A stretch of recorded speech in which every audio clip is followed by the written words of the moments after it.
Hello, everyone, and welcome back to the podcast. I'm Angela, and I am so delighted to have you all here with me today because I have a very special guest. Her name is Jessica Taylor, and Jessica suffered a brain injury that erased almost everything she had been taught. Her memories, her education, the framework she used to understand the world, all of it was gone. And she found herself standing at the edge of life with no map, no identity, and no sense of who she had been. Talk about grief. But instead of giving up, she made a choice. She decided that if she had to rebuild her mind, she would rebuild it by searching for truth, not the truth she had been taught, but the truth that lives beneath everything. She turned to theology, to the mysteries of consciousness, to the science of the supernatural, and to the ancient idea that life is far more connected than we realize. For 20 years, she studied, questioned, and learned. And what she discovered is simple but transformative. We are reincarnated beings, and we are not separate from each other or from nature. We are expressions of one living universe, learning and remembering across lifetimes. Her book, A Spiritual Awakening, is the result of that journey. It's not a theory, it's the understanding that emerged when everything else was stripped away. Her goal now is to share what she learned to help others reconnect with their own spiritual nature and to remind people that they are part of something vast, alive, and deeply connected. So, welcome to the podcast, Jessica. It's so nice to have you. Thank you. Yeah. And, as I was saying earlier, the podcast is all about grief. And certainly there had to have been a lot of grief when you had the brain injury and all of those changes were happening. Well, the grief was not only me, it was my family. Yeah. Because, the family of anybody who's had a head injury, they're just distraught. They don't know what's happened to that person. And I've worked with a lot of brain injured people in Ireland, and it was made clear to me that some of the spouses or the children thought that the brain injured member had gone absolutely mentally imbalanced, gone nuts, wacko, and which isn't true. It's the lack of understanding that's what's wrong. And that's why I feel very strongly about better education for people in general. And that's one of the reasons I wrote my memoir, From Tragedy to Triumph, Reawakening My Broken Brain, to help families have a better understanding of what can happen to a person. Mm-hmm. But in my case, I guess because the Irish determination in me, I guess, maybe, I wasn't going to give in to suicide, although I was severely tempted. Mm-hmm. And you may know already that thousands of people who've had a brain injury actually do take their life. Mm-hmm. And especially the footballers, the American football people, tons of them have had a brain injury, from those head gears hitting each other. Yeah. And but I was determined. A couple of things happened to me. I seemed to go into another dimension, and people say that it was a higher one because of the fact that whether it was a higher consciousness, I still haven't got to the bottom of it. But all of a sudden I became psychic, started writing poems in the middle of the night. Like just my hand reached out to paper to note back, because I always had to have notebacks to memorize every single thing every day. And my memory is still a certain amount impaired because it was a bad blow to my head, what happened. But this business of poems coming in the night, one of them from a group of people known as the Essenes, coming, I'd be sitting in a chair and people are talking around me, and I find myself just clinging onto the seat with my two hands either side. I didn't know what this was all about until years later. People said I was grounding because Ah, I felt myself going out, literally out into the universe.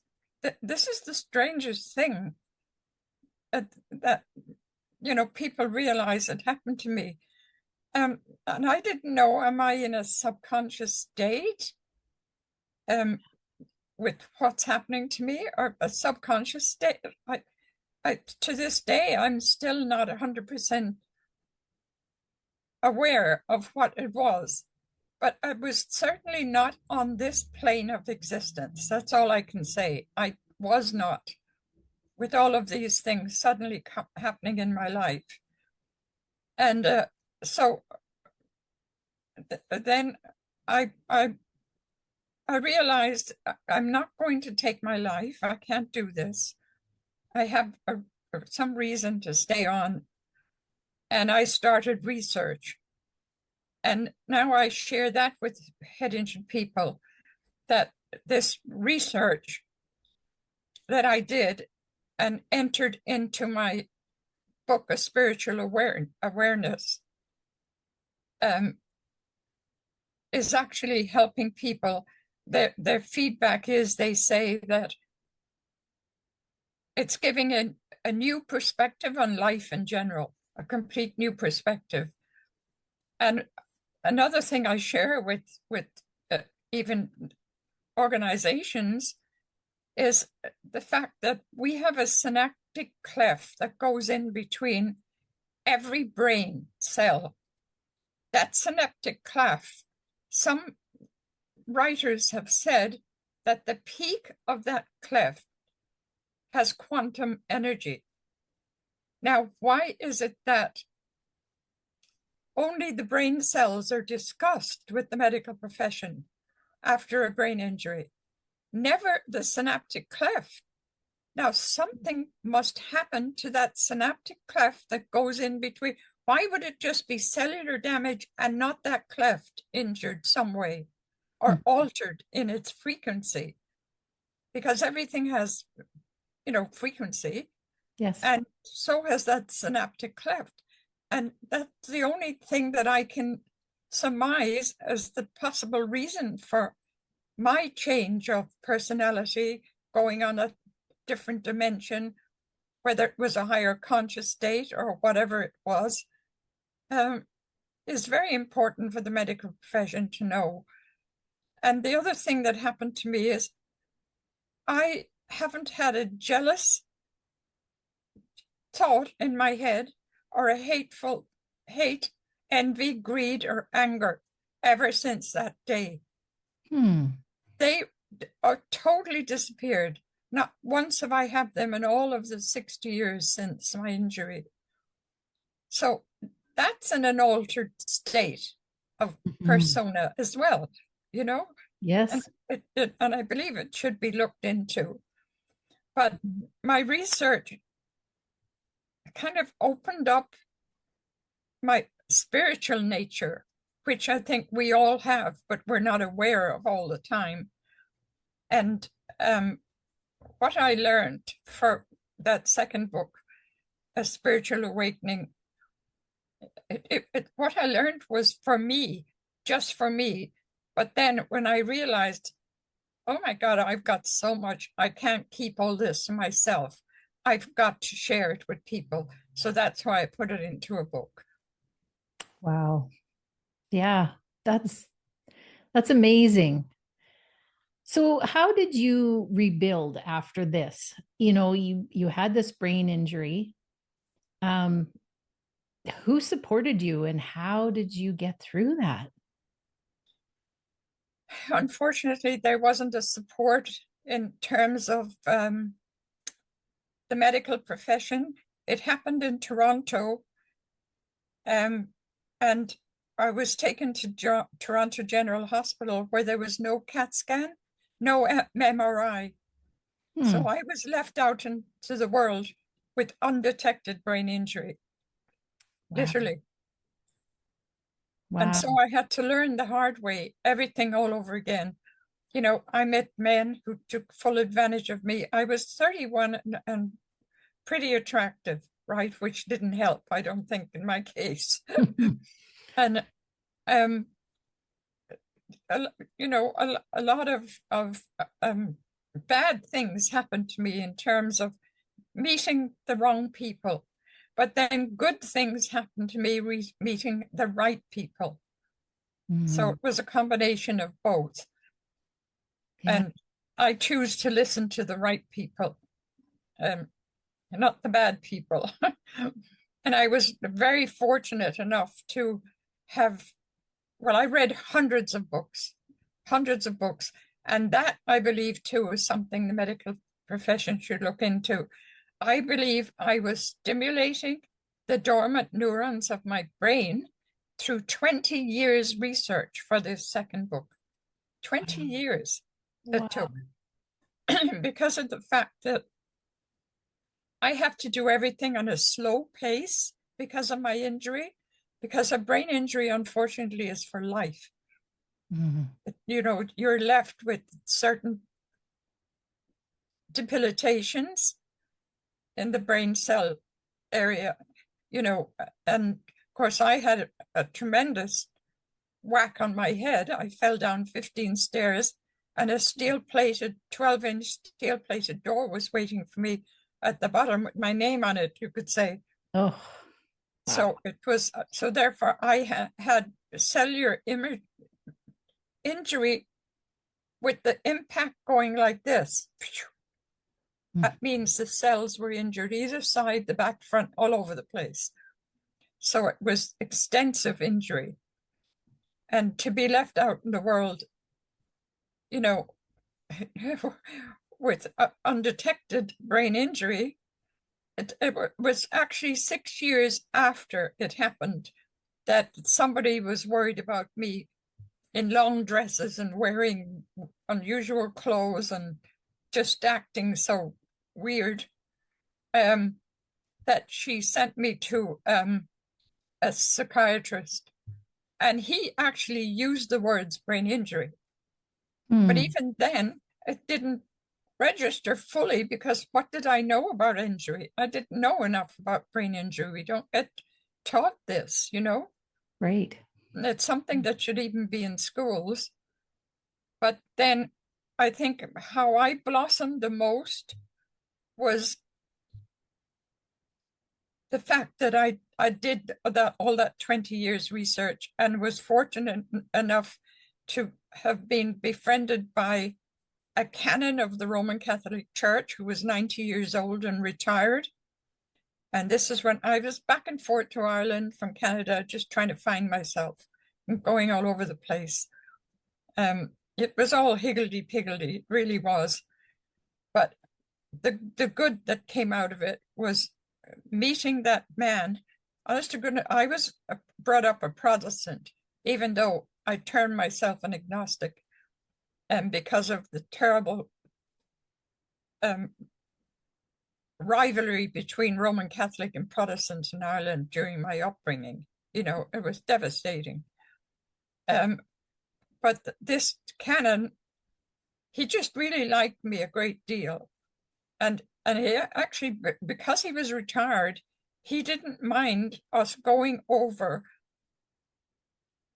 the scriptures right from day one. Like we discussed the Vatican Bible, Vulgate of 400 AD, that the public are not allowed read, only priests were allowed read it. He actually went over the whole book with me, and then he read passages from the Greek Bible as well to me. And there was so much conflict with what we are reading in today's Bibles. It just, is mind-boggling, and I've entered them in my book as well. We even spoke about consciousness, and I think one of the reasons he liked me so much was because I would give him my opinion of what I thought the soul was, and where consciousness came from, and where consciousness is in that. And he said that wasn't even part of their curriculum, They weren't taught. They were just all the dogmas they had to learn, and nothing more. And then I explained to him, do you realize that pantheism, an old religion, said God is the universe. The Stoics said God is the universal rational structure. The Christian mystics said God permeates the universe.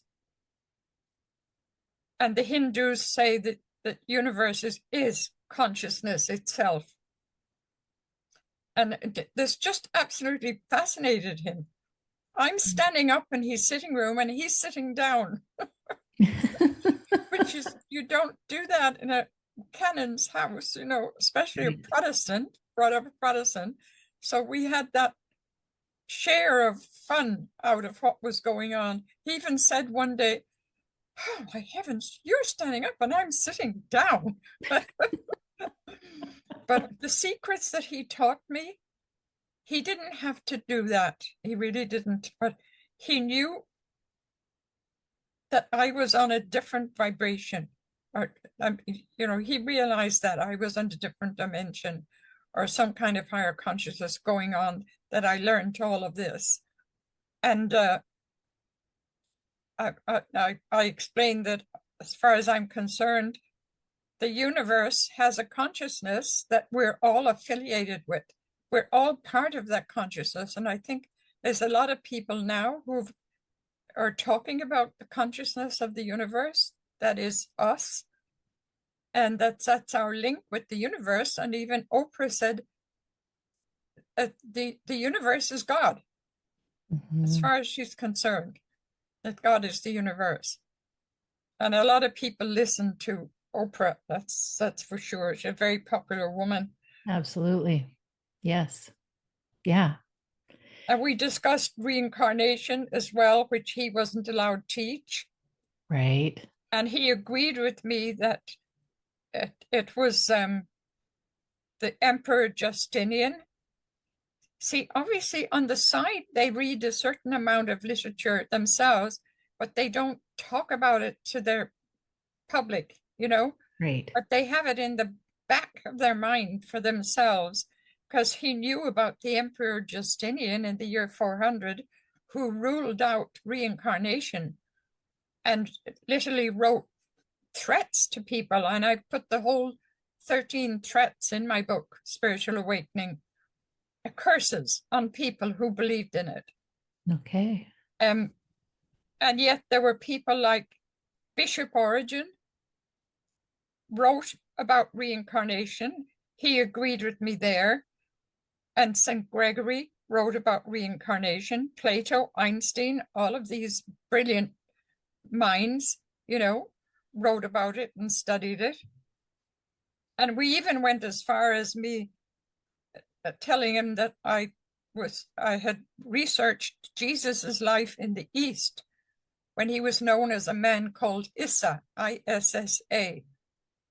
And Nicholas Notovich, a Russian aristocrat, went to Tibet, India, all over there, doing research himself years ago, 1800 and something.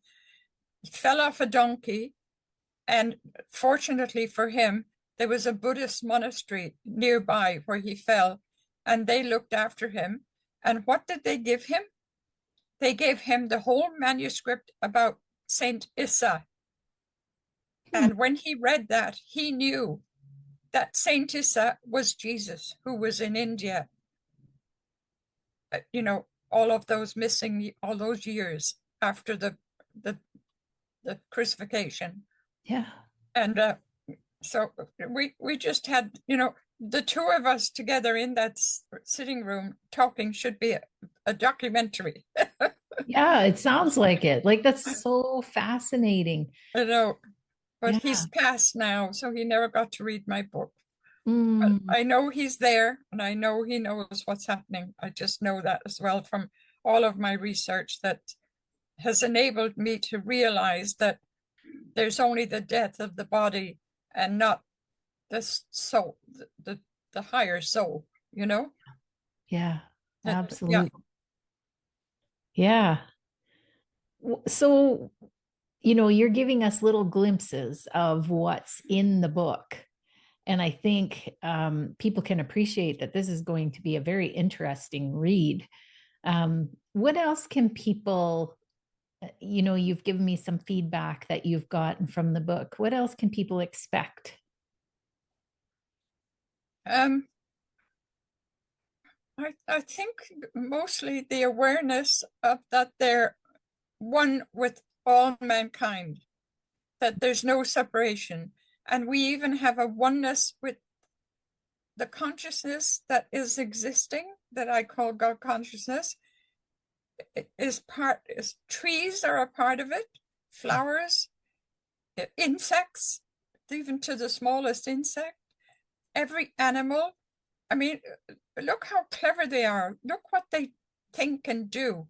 They have intelligence. Mm-hmm. They have all animals have intelligence, a certain degree of it. And the other thing that I want people to understand more about is the fact that yes, we are vibrational people. We're vibrate. I mean, that's been measured now, how much we vibrate and how much our frequency vibrates at. The measurements have been done. They vary according to what it is the person participates in. Ah, So that, and some people are on a higher frequency than others. Like a clairvoyant would be on a certain frequency, a hands-on healer would be on a certain frequency. You wanting to help people with your podcast, you will be on a certain frequency. And actually, I found in the Bible that St. Paul, and I can, if you have time, I can read what he said mhm. that about the different frequencies. He didn't use the frequency, he just said the manifestation of the Spirit is given to each for the profit of all.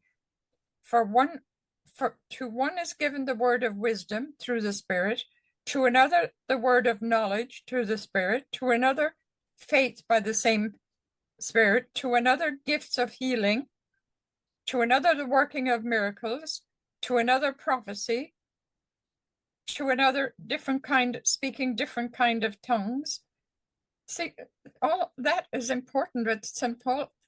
I know that he was talking about the different frequency that we are all on according to the degree of what it is our conscious awareness agrees with, could say. Yeah, yeah. And that's very important. And another thing that you would like when you had the word soul, that Vatican priest gave me these words from Vatican literature. The soul unites and transforms in God, lives in God and for God, and reflects in him the same vital impulse that he transmits to it. It must not be considered impossible for such a sublime thing to happen in the soul. In fact, if God grants the soul the grace to be formed like God and unites with the Holy Trinity, it becomes God by participation. Then another life of intellect, perception, and love becomes possible in the soul. That's from their own literature Hmm. for priests. And Fascinating. I've got more quotes than that in that book, and it just blows people's minds. Yeah, yeah. It That sounds. he was just kind enough to share all that with me. And a couple of my readers and friends here said, Jessica, they firmly believe that he was confessing. He Mhm. was in a confession to me because he knew all these and he wasn't allowed quote them out. Now he can, rest in peace after revealing these things to me, really important things. Yeah. Yeah. So, I always encourage people to, listen, seek out new information and see if it resonates with them. And I think Yes. that, the listeners that listen to my podcast are very open to listening to, consciousness, and want to know more about the soul and how it journeys, and our connectedness and our oneness. And I think that might be one of the hardest things to really feel sometimes, is that connectedness, because we Oh, always feel so alone and so separate. sorry. The reason I jumped, this is happening to me in the last few years.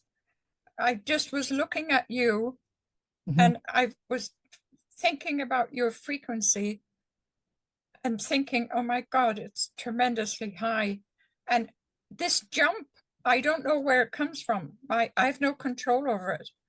Ah, My whole body just goes like that, which it did when I looked at you, and you are on an exceptionally high frequency. oh, sweet. Thank You you. are high, high, high. That is incredible. Well, you're on par with Jesus and people like Black Jesus in Africa. People don't know about him, who did all the exact same miracles that Jesus did and was put to death. Mm. Satya Sai Baba in India, who is uh, equal to Jesus in what he did and taught people, and only passed a few years ago. And in fact, a beautiful book was written about him by a Roman Catholic priest who Wow. worked at the Vatican and was excommunicated because he compared that man to Jesus. Mm. So you see, there's a lot of control Yes. at the top there, which that shouldn't be allowed to happen. But Hmm. they've had that for what, 1,500 years or more? Yes. Yes. Started by Roman emperors, of course, wanting bigger armies. Hmm. That's what that was all about. Yeah, and I think people are starting to question more now than they ever did before about. Thank heavens. Yes. Thank Yes. heavens. I'm so happy about that, that people are open to, there's a lot of writers who have written books about it. The Deepak Mhm. Chopra, Yes. Hmm. um, Tully, Yes. these Eckhart. wonderful Mhm. people, are bringing the light to us, and Yes. showing us that we are the light as well. And Jesus said that over and over again. We are the light. Hmm. So, what advice would you have for people that are not feeling connected or don't seem to feel like they are connected to anything or the universe? Or what advice would you have for them? And so I don't want people to think that this is ego, but what my readers say is they have to read your book, Jessica, Well, because it and it's explains everything in detail. 20 years research yeah, as that's to who they are, incredible. what they are, why they came, everything. It's got everything. Wow. And did you say you were going to write another book? Oh my goodness, no. Nope. I'm going to be 88 in July. Oh, And well, I think with podcasts now and talks that I give, that's enough for me. yeah. Those two books were tremendous Books. work. Okay. Tremendous work for somebody who's had an injured brain. Yes. Yes. Tremendous work. Absolutely. The first one, my memoir, fortunately, because I couldn't remember things from one day to the next, I had to have a journal, and I was able to go by my journal to do that. But the Awesome. second one was based on all my research for all those years. Okay. Yeah. Okay. Well, that makes perfect sense that you would do it that way. And I think that's fascinating. Wow. I really want to encourage people to get that book. I know I am. I'm going to get Thank it. you. Thank you. And I'd love to hear you what your thoughts on it when you could send me an email. Absolutely. Yeah. Yeah. Because, you know, keeping an open mind and using your resonance, your feeling, your connection with the truth is really the key to figuring this all out. And I think that, having that kind of wisdom all in one book, to be able to look at it and discern for yourself what the truth is, I think that's amazing. Wow. Congratulations on doing all that work. Thank you. But Yeah. I don't believe it was all me, Mm. because I read the book every so often to remind myself of what the heck I've been talking about. Yeah. And I just think, who wrote that? Yeah. I know I had spiritual help, and I know we can get that from guides or zooming up to a higher conscious state for that particular time of the writing. I know I must have had help. I've had to have help. Yeah. I've encountered that too. Um, Sometimes journaling for myself, I would write a question and then do the automatic writing and see if I could answer it. And sometimes, yeah, profound things would come from that. And I'd read back on it and go, did I really write that? Because Yeah, I know what you like mean. that's something that would come from me. Yeah, I know. Yeah. I know. Yeah. That's so But cool. like when you talked about that, it reminded me of something. I was talking to some people one day. I like to not just like dogmatic, like push things into, or just discuss things, right? Mhm. And that we were talking about God consciousness, and I was explaining about trees and animals and flowers and plants and everything else, and the consciousness of trees. And I give them a story about the consciousness of trees.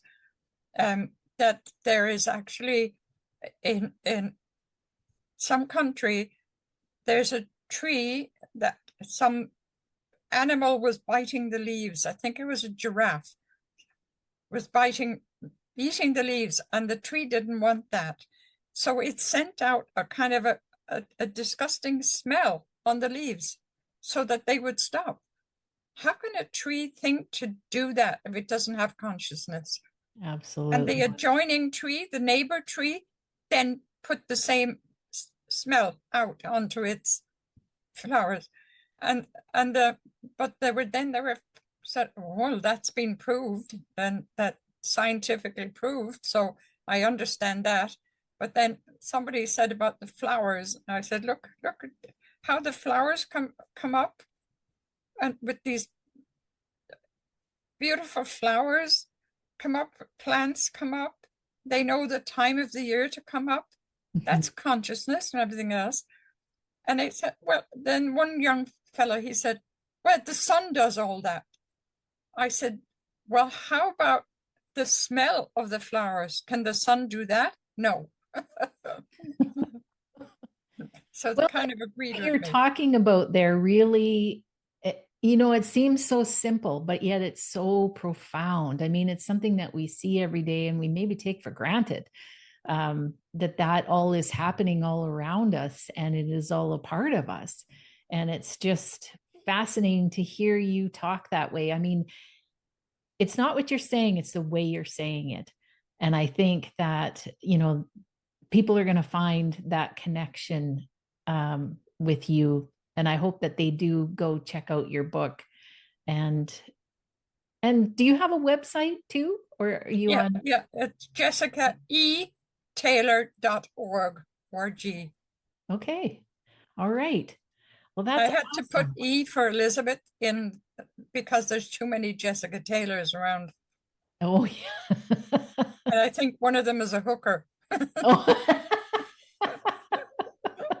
Well, yeah, that probably wouldn't help. So that's why my books are entitled Jessica Elizabeth Taylor Oh, as well. okay. Okay. Beautiful. Well, thank you. Is there anything else you'd like to add before we go? No, I just um I think the average person wishes that we had more peace in the world, no more wars, Mhm. devastating things happening. But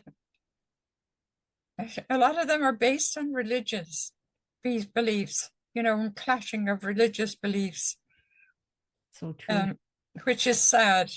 And there's a place that I would have loved to go to, but I don't know that flying is going to be in my repertoire anymore at my age now. But Kashmir, India, Okay. um, I did research on there and found that there is a grave there. Jesus's grave is right there in Kashmir, Hmm. India. Wow. And I put in my book, I'll probably be crucified for it. I don't care. I put in my book that I think that the DNA sample of that body there should be explored. Hmm. It's in that grave, and people from all over the world go to visit that grave. Wow. That's amazing. Thank you for that tip. I may Yeah, have to go there another now. one. Yeah, Kashmir. Okay. Well, thank you again for taking the time today. I really appreciate it. And thank you so much for having me. You're a beautiful person. And that jump I got definitely speaks of your high frequency, really, really high frequency. I think you've got to write a book yourself. Yes, I think there'll be a few. Yeah, I think so. Yeah, because you're what my higher consciousness is telling me is you're on the teaching capacity. Mm, So a yeah, teacher. yes, that was my whole life, so it makes sense. Oh, Yeah, that's lovely. Yeah. yeah. Yeah. You're a very spiritual person. Wow. That's that's what we need to we need to get people back to being spiritual Mm, and understanding that they're and that's from the word spirit, you know? yes, So what the heck? It's yeah, it's all one thing. absolutely. Thank you so much for your wisdom and your insight. Thank you. And it was lovely to meet you. You And too. please do send me an email when you read that book. I'd love to know your thoughts. Yes, yes, absolutely. And I will encourage other people, if you read her book, make sure you send her a review because that really helps get the Yeah, message out that's there. great for me when people Yeah. give me feedback. Yeah. And the few people here and on the island who said um, it's given me a complete new perspective on the whole of life. Yeah. I That believe that it. that just that really helped me to know that. Yeah. Yeah. And I never thought of it doing that to people. It's just that was the feedback from them. Well, absolutely. Yeah. You write your book for yourself, really, and then it is Yeah, what it yeah, is. Yeah. yeah. Yeah. Well, thank you so much again. And I want to thank everyone for listening. All And right, dear. Much bye. love to you. Namaste.